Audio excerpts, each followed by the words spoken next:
Taste ಮಾಡ್ಕೊಳ್ಳೋಣ. ನೋಡಿ, ತುಂಬ ಚೆನ್ನಾಗಿ ರೆಡಿಯಾಗಿದೆ. ಸ್ವೀಟ್ ತುಂಬ ಜಾಸ್ತಿ ಮಾಡ್ಕೋಬೇಡಿ, ಒಂದು ಮೀಡಿಯಮ್ ಇದ್ದರೆ ಚೆನ್ನಾಗಾಗುತ್ತೆ. ನಾನು 1 ಲೀಟ್ರ್ ಹಾಲು ತೊಗೊಂಡಿದ್ನಲ್ಲ, ಒಂದು 20 ರಸಮಲೈ ರೆಡಿಯಾಗಿದೆ. ಸಕ್ಕರೆ ನೀರು ಕೂಡ ಕುದೀತಾ ಇದೆ. ಇವಾಗ ಹಾಕೊಳ್ಳೋಣ. ಹಾಕುವಾಗ ಹೈ ಫ್ಲೇಮ್ ಇರಬೇಕು. ನಮಸ್ತೆ ಎಲ್ಲರಿಗೂ, ಎಲ್ಲರನ್ನೂ ಸುಸಿ ಕಿಚನ್ಗೆ ಸ್ವಾಗತ ಮಾಡಿಕೊಂಡು ನಾನಿವತ್ತು ಅದ್ಭುತವಾದ ರೆಸಿಪಿ ಮಾಡ್ತಾ ಇದ್ದೀನಿ. ಬನ್ನಿ ಹೇಗೆ ಮಾಡೋದು ನೋಡೋಣ. ಅದೇನಪ್ಪ ಅಂದರೆ ರಸಮಲೈ ಮಾಡ್ತಾ ಇದ್ದೀನಿ. 1 ಲೀಟರಷ್ಟು ಗಟ್ಟಿ ಹಾಲನ್ನು ತೊಗೊಂಡಿದ್ದೀನಿ. 1 ಲೀಟರ್ ಪನ್ನೀರ್ ಮಾಡ್ಕೊಳ್ಳೋಕ್ಕೆ, ಇನ್ನು 1 ಲೀಟರ್ ರಸಮಲೈ ಹಾಕೊಳ್ಳೋಕ್ಕೆ. ಈಗ 1 ಲೀಟರ್ನ ಫಸ್ಟ್ ಪನ್ನೀರ್ ಮಾಡ್ಕೊಳ್ಳೋಣ. ಒಂದು ಫ್ರೈ ಪ್ಯಾನನ್ನು ಬಿಸಿಗೆ ಇಟ್ಕೊಂಡಿದ್ದೀನಿ. ಹಾಲು ಹಾಕೊಳ್ಳೋಣ 1 ಲೀಟ್ರಷ್ಟು.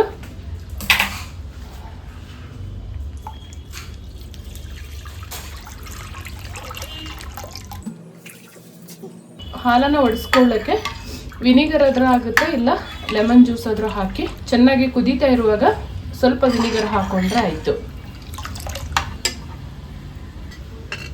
ಹಾಲು ಈ ಥರ ಚೆನ್ನಾಗಿ ಕುದೀತಾ ಇದೆ. ಇವಾಗ ನಾವು ಸ್ವಲ್ಪನೇ ವಿನಿಗರ್ ಹಾಕೊಂಡು ಮಿಕ್ಸ್ ಮಾಡ್ಕೋಬೇಕು.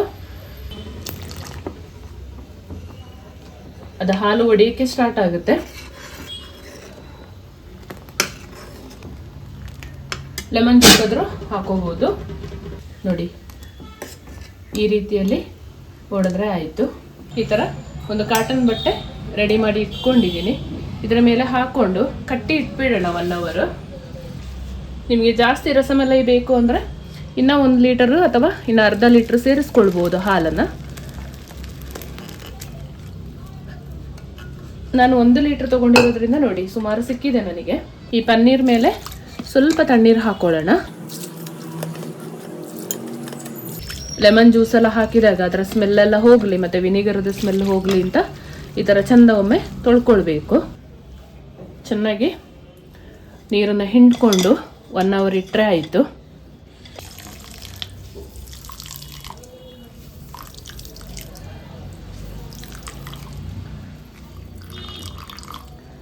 ನೋಡಿ, ಈ ರೀತಿಯಲ್ಲಿ ಹಿಂಡ್ಕೊಳ್ಬೇಕು ಫಸ್ಟ್ ನೀರನ್ನ.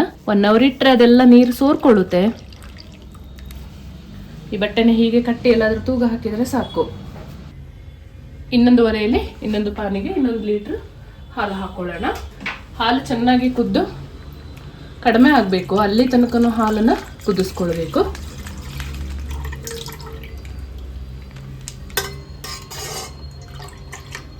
ಉಕ್ಕಿ ಹೋಗ್ಬಿಡುತ್ತೆ, ನೋಡ್ಕೋಬೇಕು. ತುಂಬ ಚೆನ್ನಾಗಾಗುತ್ತೆ ಮನೆಯಲ್ಲೇ ಹೆಲ್ತಿಯಾದ ರಸಮಲೈ ಮಾಡಿಕೊಂಡ್ರೆ. ರಸಮಲೈಗೆ ಹಾಲನ್ನು ಕುದಿಯಕ್ಕೆ ಇಟ್ಟಿದ್ದೀವಲ್ಲ, ಅದನ್ನು ಕೆನೆನೆಲ್ಲ ಮಿಕ್ಸ್ ಮಾಡಿಕೊಂಡು ನೀಟಾಗಿ ಮಧ್ಯಕ್ಕೆ ಮಾಡಿಕೊಂಡು ಕುದಿಸ್ಕೊಳ್ಬೇಕು. 1 ಲೀಟ್ರ್ ಸ್ವಲ್ಪ 3/4 ಲೀಟ್ರಷ್ಟು ಆದರೆ ಆಮೇಲೆ ಇದು ಕರೆಕ್ಟಾಗಿ ಹದ. ಆಮೇಲೆ ಡ್ರೈ ಫ್ರೂಟ್ಸ್ ಎಲ್ಲ ಕಟ್ ಮಾಡಿ ಹಾಕೊಳ್ಳುವಂಥದ್ದು.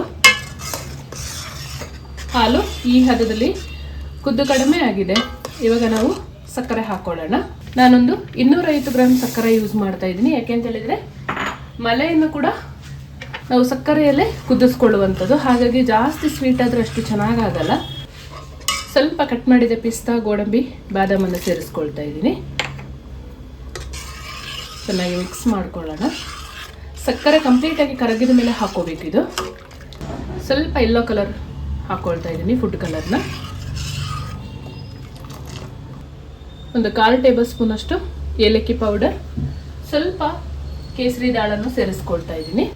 ರಸಮಲೈಗೆ ಹಾಕೊಳ್ಳೋಕ್ಕೆ ಈ ಥರ ಹಾಲು ರೆಡಿ ಆಗಿದೆ. ಡ್ರೈ ಫ್ರೂಟ್ಸ್ ಎಲ್ಲ ಹಾಕೊಂಡ ಮೇಲೆ ಇಷ್ಟು ಥಿಕ್ನೆಸ್ ಇದ್ರೆ ಸಾಕು. ಇದೀಗ ಸ್ಟವ್ ಆಫ್ ಮಾಡ್ಕೊಳ್ಳೋಣ. ಇವಾಗ ಚೆನ್ನಾಗಿ ಪನ್ನೀರಿಂದ ನೀರು ಇಳ್ಕೊಂಡಿದೆ, ನೀವು ನೋಡ್ಬೋದು. ಒಂದು ತಟ್ಟೆಗೆ ಹಾಕಿ ಚೆನ್ನಾಗಿ ಕಲಿಸ್ಕೊಳ್ಬೇಕು. ಒಂದು 15 ನಿಮಿಷ ಆದ್ರೂ ಕಲಿಸ್ಕೊಳ್ಬೇಕು ಇದನ್ನು. ಎಷ್ಟು ಚೆನ್ನಾಗಿ ಇದನ್ನು ಕಲಿಸ್ಕೊಳ್ತೀವಿ ಅಷ್ಟು ಚೆನ್ನಾಗಿ ರಸಮಲೈ ರೆಡಿ ಆಗುತ್ತೆ. ತೀರಾ ಗಟ್ಟಿ ಇದ್ದರೆ ಸ್ವಲ್ಪ ಕೈ ನೀರು ಮಾಡಿಕೊಂಡು ಕಲಿಸ್ಕೊಳ್ಬೋದು. ಇಲ್ಲಿ ಈಗ ಇಟ್ಟು ಕಲಿಸ್ಕೊಳ್ಬೇಕು, ಅವಾಗ ಚೆನ್ನಾಗಿ ಮಿಕ್ಸ್ ಆಗುತ್ತೆ.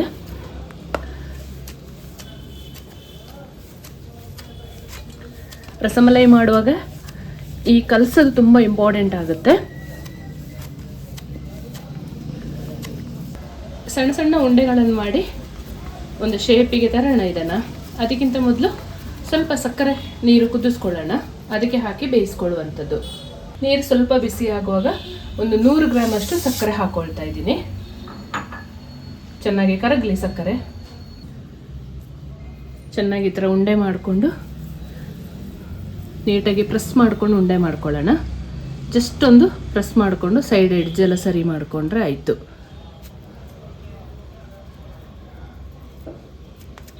ಈ ರೀತಿಯಲ್ಲಿ ನಾನು 1 ಲೀಟರ್ ಹಾಲು ತೊಗೊಂಡಿದ್ನಲ್ಲ, ಒಂದು 20 ರಸಮಲೈ ರೆಡಿಯಾಗಿದೆ.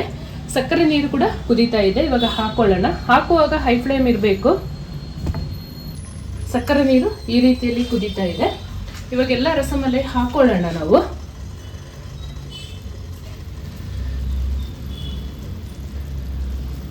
ಒಂದು ಸೈಡ್ ಒಂದು 8 ನಿಮಿಷ ಬೆಂದಾದ ಮೇಲೆ ಆಮೇಲೆ ತಿರುಗಿಸ್ಕೊಂಡು ಮತ್ತೆ ಒಂದು 8 ನಿಮಿಷ ಬೇಯಿಸ್ಕೊಳ್ಬೇಕು.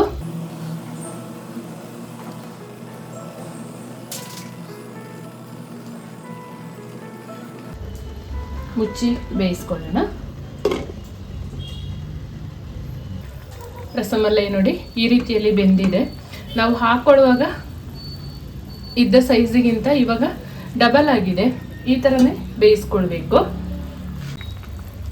ಕರೆಕ್ಟಾಗಿ ರೆಡಿಯಾಗಿದೆ ಅಂತ ಒಮ್ಮೆ ಚೆಕ್ ಮಾಡಬೇಕು ನೋಡಿ. ಇಳಿಸೋ ಮುನ್ನ ಹೈ ಫ್ಲೇಮ್ ಇಟ್ಕೊಳ್ಳೋಣ ಒಂದು 2 ನಿಮಿಷ.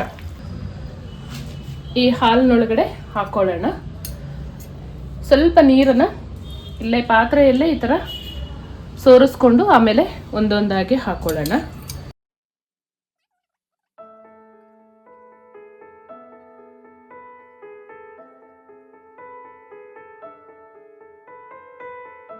ನೋಡಿ ರಬಡಿ ಒಳಗಡೆ ಎಲ್ಲ ರಸಮಲೈಯನ್ನು ಹಾಕ್ಕೊಂಡಿದ್ದೀನಿ. ಇದೊಂದು 6 ಅವರ್ ಆದರೂ ತಣ್ಣಗಾಗಬೇಕು.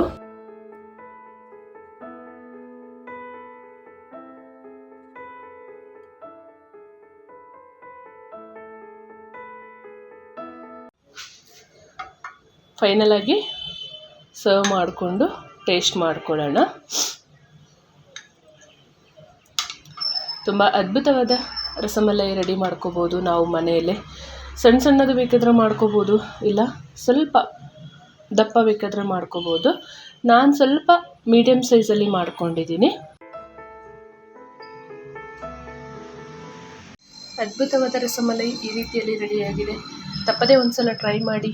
ಹೇಗೆ ಬಂತು ನಿಮ್ಮ ಅಮೂಲ್ಯವಾದ ಕಮೆಂಟ್ನೊಂದಿಗೆ ತಿಳಿಸ್ಕೊಡಿ. ಹಾಗೆಯೇ ನನ್ನ ಚಾನಲ್ಗೆ ನೀವು ಹೊಸಬರಾಗಿದ್ದರೆ ಪ್ಲೀಸ್ ಸಬ್ಸ್ಕ್ರೈಬ್ ಮಾಡಿಕೊಂಡು ಪಕ್ಕದಲ್ಲಿರುವ ಬೆಲ್ ಬಟನನ್ನು ಕ್ಲಿಕ್ ಮಾಡಿಕೊಂಡು ನಿಮ್ಮ ಫ್ರೆಂಡ್ಸ್ ಆ್ಯಂಡ್ ಫ್ಯಾಮಿಲಿಗೆ ಹೆಚ್ಚು ಶೇರ್ ಮಾಡಿ.